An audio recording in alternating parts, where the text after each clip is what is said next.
하나님의 말씀을 봉독해 드리겠습니다. 에베소서 6장 18절부터 20절까지 제가 봉독을 해 드리겠습니다. 봉독합니다.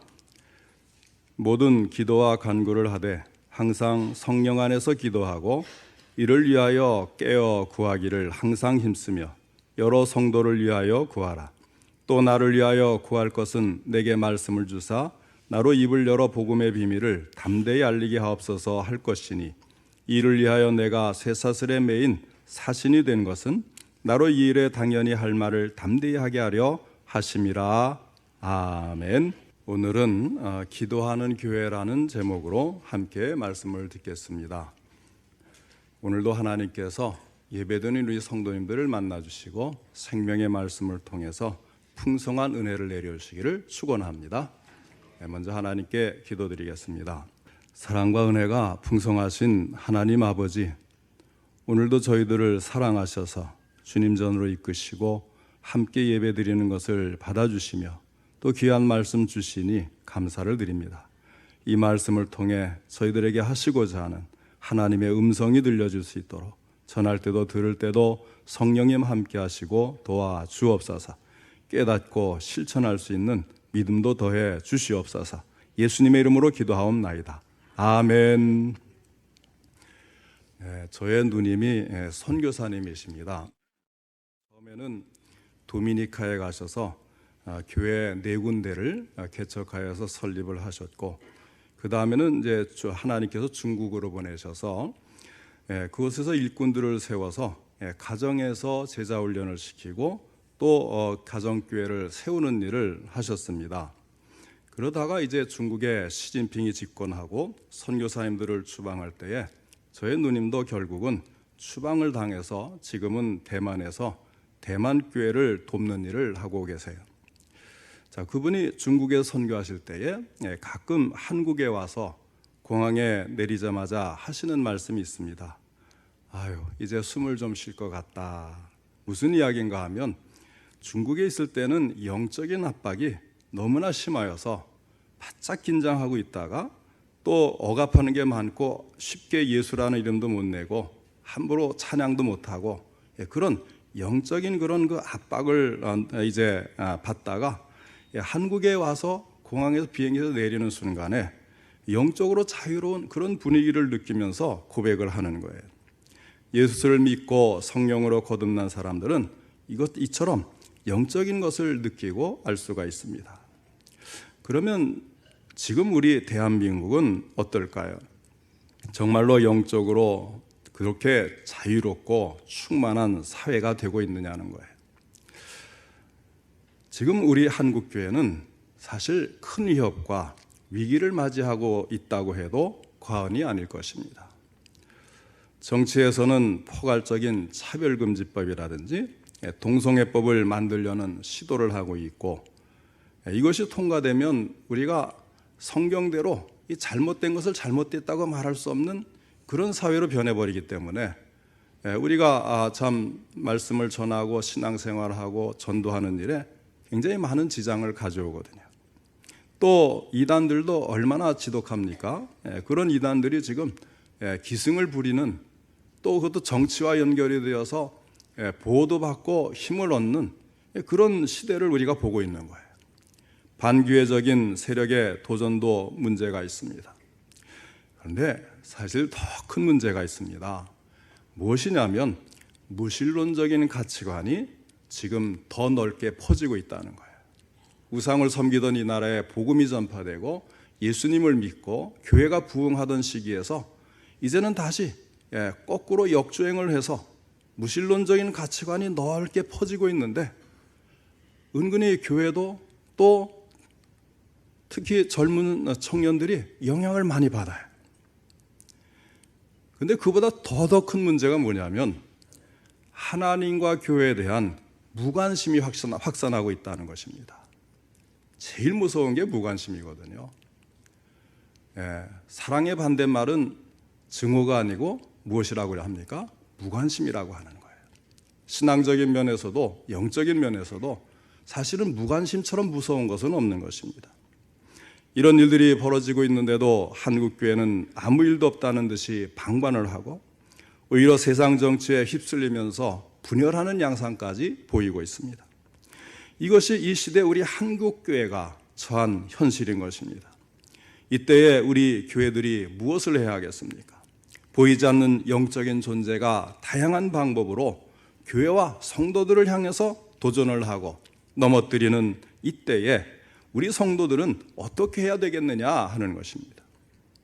에베소서 6장 12절에 보면 우리의 씨름은 혈과 육을 상대하는 것이 아니요 통치자들과 권세자들과 이 어둠의 세상 주관자들과 하늘에 있는 악의 영들을 상대함이라 하였습니다. 이 말씀의 요지는 우리 성도들에게는 영적 전쟁이 있다고 말씀하는 것이에요. 이것은 혈과 육을 상대하는 전쟁이 아닙니다. 다시 말하면 우리 육신이 이 세상에 살고 있는 동안에 살기 위해서 일어나는 모든 사회적인 경쟁이나 사상적인 대립이나 생존을 위한 투쟁 이런 것들이 아니라 그것과는 전혀 색채가 다른 싸움으로서 영적인 전쟁을 말씀하고 있는 것입니다. 그 전쟁은 공중권세 잡은 마귀와의 독특한 싸움입니다. 그리고 이것은 악의 세력을 향한 영적 전쟁이기 때문에 거룩한 전쟁이라고 할 수가 있습니다. 이 말씀이 의미하는 또 한 가지가 있습니다. 그것은 바로 마귀가 분명히 존재한다는 사실을 의미하는 것입니다. 여러분 분명히 기억하시기를 바랍니다. 우리가 느끼지 못하고 보지 못해서 그렇지 마귀는 영적인 실체로서 성경에 따르면 인간보다 월등히 지혜가 있고 간교하고 힘이 있는 존재라고 하였어요. 그래서 성도들이 1대1로 마귀를 이제 상대하면 백전백승이 아니라 백전백패일 수밖에 없어요. 마귀의 전략이 우리로 마귀를 모르게 하고 무관심하게 하는 그런 것이기 때문에 패배하면서도 내가 왜 패배하는지 누구에게 패배하는지 모르게 마귀가 승리를 한단 말이에요. 그래서 마틴 루터는 종교개혁을 하면서 가장 위기에 처한 보름스의 종교재판에 넘겨지면서 자신이 작곡하고 작사한 유명한 찬송가 585장 1절에 이러한 구절을 적어 놓았습니다. 옛 원수 마귀는 이때도 힘을 써 모략과 권세로 무기를 삼으니 천하에 누가 당하랴. 마귀를 아무도 당할 수가 없다는 거예요. 그렇습니다. 마귀는 당할 사람이 없습니다. 그것만 아니죠. 마귀는 그 자체가 사람보다 더 강하고 지혜가 있으면서도 얼마나 간교한지 항상 인간의 약점을 파악을 해서 그 약점을 파고들기 때문에 사람은 마귀와의 대결에서 항상 패배하고 마는 것입니다. 어떤 사람이 마귀 사탄이 노리는 7가지 덫에 대해서 정리를 했는데 의외로 그것은 아주 작고 사소한 것들이에요. 첫 번째는 누구나 하는 것인데 나라고 죄가 되겠는가? 이런 생각을 집어넣어 준다는 거예요. 두 번째는 아직 젊으니까 신앙생활은 이 다음 나이 들어서 해도 늦지 않아. 세 번째는 아주 작은 것인데 그까짓 거 가지고 양심에 가책될 것 없어. 네 번째는 아무도 보지 않으니까 괜찮아. 다섯 번째는 이번 딱 한 번이니까 괜찮아. 여섯 번째는 그동안 너무 힘들게 살았으니까 주어지는 보상인데, 그 다음에 7번째는 나에게 주어지는 좋은 기회가 아닐까 하는 것들이 마귀가 우리를 노리는, 공격하는 그 포인트가 된다는 거예요. 지금도 사탄은 이렇게 속삭이고 있다고 하는 것입니다. 뭔가 큰 것으로 좀 꽝하고 부딪히면서 도전해 보면 정신이 번쩍 들고 긴장하고 아이고 주여 하고서 이제 기도하면서 싸워볼 텐데 별로 큰 문제가 안 되는 것처럼 파고드니까 가랑비에 옷 젖는 줄 모른다고 자신도 모르는 사이에 마귀에게 타협하고 굴복하는 것입니다. 통상적으로 마귀는 악의 세력이요 거짓의 압이라고 알려져 있습니다. 따라서 악과 거짓의 도전을 받은 성도들이 이에 대항하여 진리와 선을 고수하면서 싸우는 싸움이 바로 거룩한 싸움인 것입니다. 그러나 좀 더 멀리 거슬러 올라가면 이 전쟁의 시작은 평화롭고 행복하고 풍요로웠던 인간 세상에 마귀가 거짓을 갖고 들어와 이것을 모두 파괴하고 불행과 빈곤과 질병과 갈등을 주는 것으로 시작되었다고 하는 것입니다. 이것이 마귀가 뿌린 씨앗이에요. 그리고 그 씨앗의 시작은 인류의 시조 아담으로부터 시작이 됩니다. 그러기에 이 영적인 전쟁은 인류의 시조부터 시작되고 지금까지도 계속되고 있는 것입니다. 그래서 베드로전서 5장 8절에는 근신하라 깨어라 너희 대적 마귀가 우는 사자같이 두루 다니며 삼킬 자를 찾나니 하였습니다. 그리고 지금 성도들이 싸우는 영적 싸움의 성격은 불행과 고통으로 도전해오는 악의 세력에 대항해서 평화를 지키고 건강한 삶을 지키려는 것이라고 할 수가 있습니다. 성도들은 이 싸움에서 승리를 해야 돼.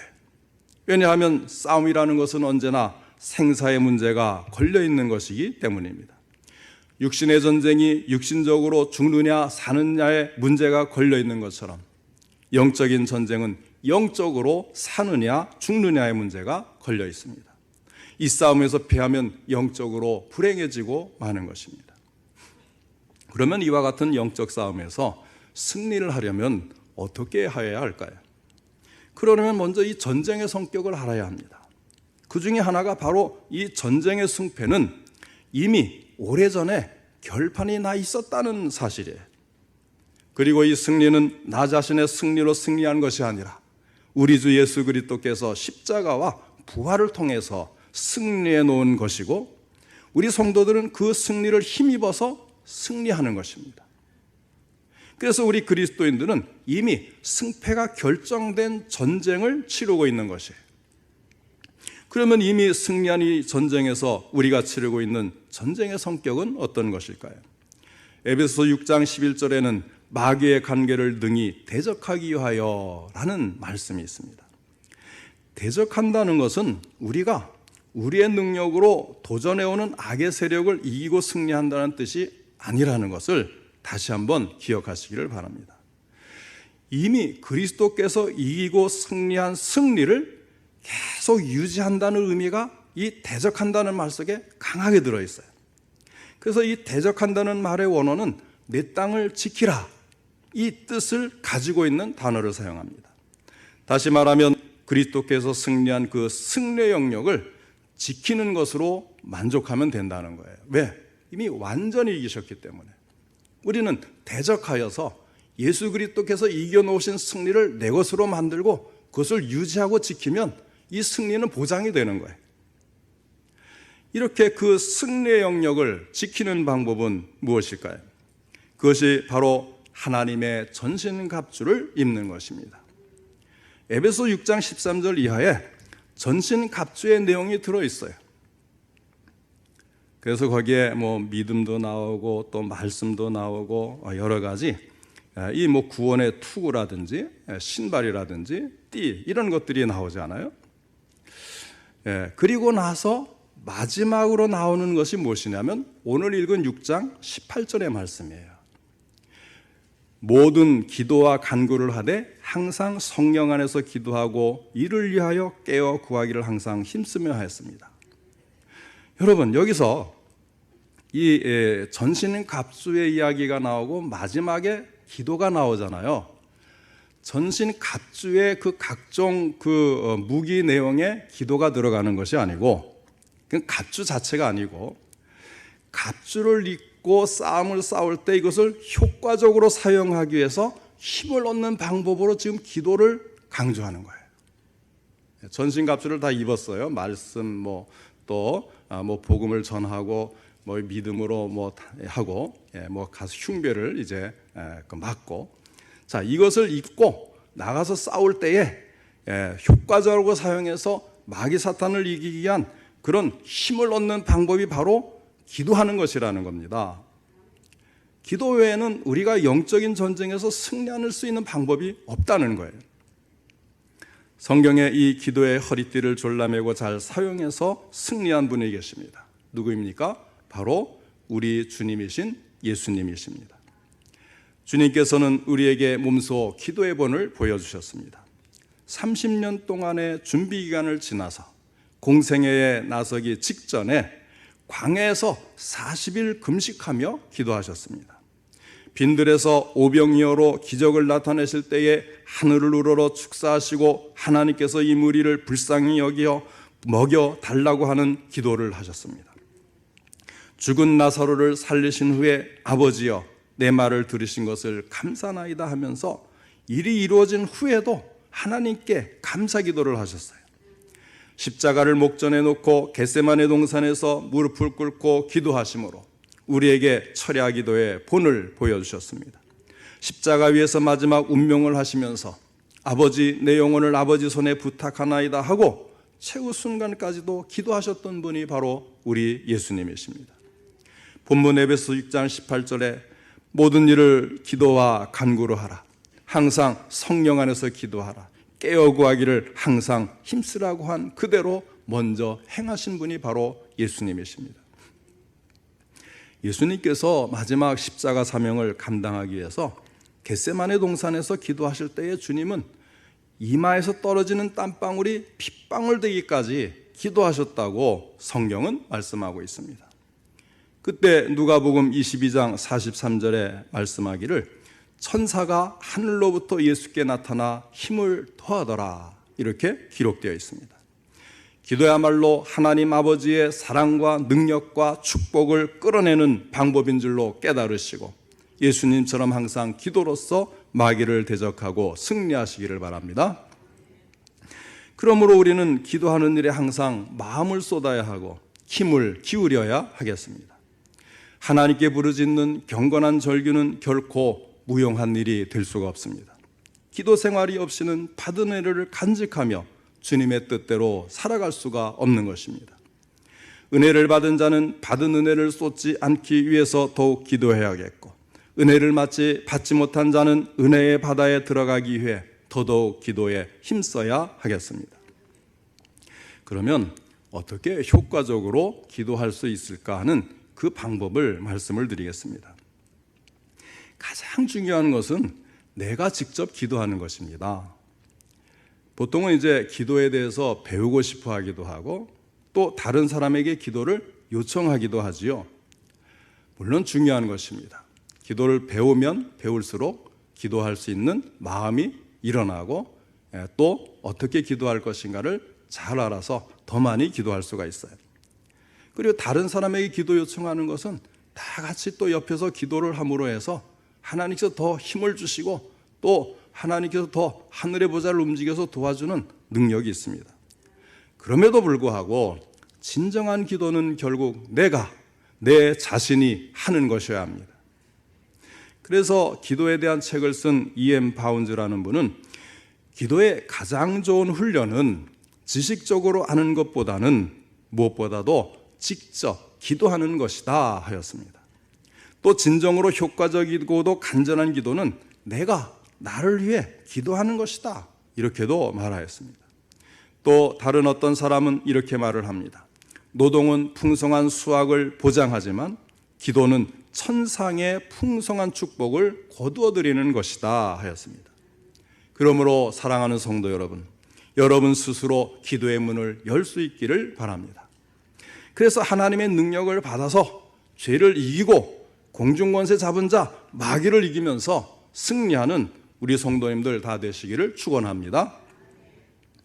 두 번째로 효과적인 기도는 나를 하나님의 뜻에 복종시키는 기도입니다. 예수님도 하나님 아버지께 기도하시기를 나의 원대로 마시옵고 아버지의 원대로 하옵소서 하고 기도했어요. 자신을 하나님의 뜻에 복종시키기 위해서 밤을 새워가며 기도하신 것입니다.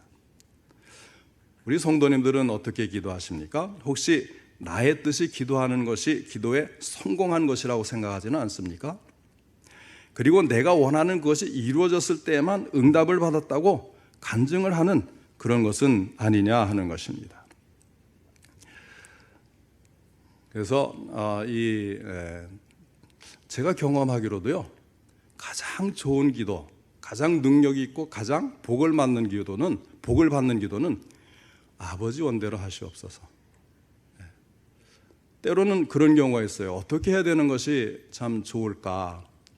우리는 유리하고 이득되는 걸 많이 생각하잖아요. 그럼에도 그것조차도 무엇이 이득이 될까 모를 때가 있거든요. 그러면 아버지 원대로 해 주십시오. 저는 잘 모르겠습니다. 제 생각은 이것이 좋을 것 같은데 그래도 하나님 뜻이 더 좋으니까 아버지 원대로 하옵소서. 때론 막연한 것 같지만 그렇게 기도할 때가 있거든요. 그런데요, 결과를 보면 생각한 것보다, 기대한 것보다 훨씬 더 복된 응답이 오는 것을 경험을 했습니다. 가장 효과적인 기도는 나의 소원이 이루어지는 것이 아니라 하나님의 뜻이 이루어지는 기도인 거예요. 이런 기도를 통해서 영혼들은 구원을 얻고 승리 생활의 기틀은 마련되는 것입니다. 자, 그럼 우리가 기도함으로 얻는 축복이 무엇들이 있을까요? 많이 있겠지만 요약을 좀 해보겠어요.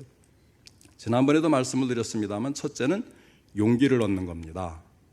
기도로 근심, 걱정, 염려를 모두 다 하나님께 맡기고 하나님께서 함께 하심을 느끼게 되니까 당연히 담대한 용기가 치솟게 되는 거예요. 그래서 막 복잡하고 힘들고 머리 아프고 고민되고 할 때에 기도를 하면요, 맡겨지게 되잖아요. 그러면 마음속에 그냥 담대하고 푸근함이 확 밀려 들어오면서 걱정이 싹 없어지는 거예요. 용기가 생기는 거예요. 둘째는 지혜를 얻게 됩니다. 우리 믿음의 선배들도 또 성경에 있는 우리 믿음의 선진들도 기도하면서 지혜를 얻어서 그 사명을 선하게 잘 감당한 것들이 기록이 얼마나 많이 있습니까?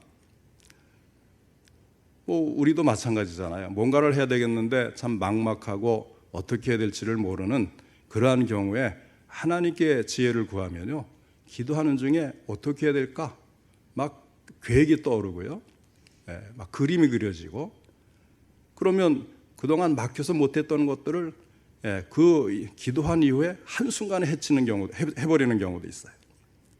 이렇게 기도를 하면 지혜를 얻고, 그래서 우리가 뜻을 모르면 엎드려서 기도를 하면 되는 겁니다.